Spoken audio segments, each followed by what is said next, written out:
Protecting your curly hair while you sleep is crucial to make sure that your style lasts longer. So how do you do that? There are different techniques and accessories, and each offers a rising level of protection. The first basic layer of protection is just using a silk or satin scrunchie together with a silk or satin pillowcase. You want to loop in your hair in the scrunchie once,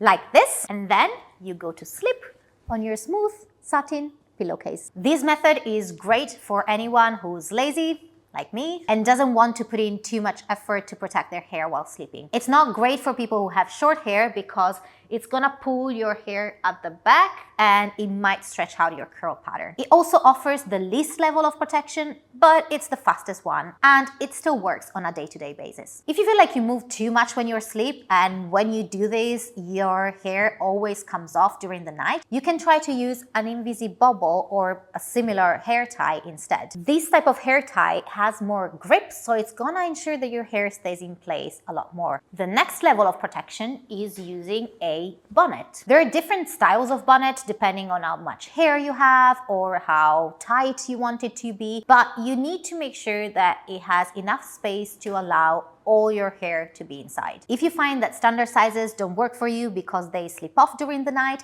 you may want to look for one that is a tie style, so something that you can tighten at the back however much you need to make sure that it stays on. If you have short hair and you cannot do a pineapple, but just using a bonnet make your hair look too flat, half a pineapple looks something like this. Basically, this hairstyle is gonna keep your roots up, so you're gonna have more volume, but it's not gonna stretch out the bottom part of your hair. So you're getting the best of both worlds. If you find that a bonnet compresses your hair too much, especially if you have very long hair, you can use a buff, which looks something like that. A buff has an open end, so however long your hair is, it's never gonna push it down like a bonnet would do. You can get a microfiber one like this one, or you can also get satin ones. If you have sensory overload and you don't like the feeling of silk or satin on your hands, probably the microfiber buff is gonna be the best solution for you. But what if you wake up and your hair is still a little messy no matter how much you protected it? That's when refreshing comes into play. So let's see how to do that in the next episode.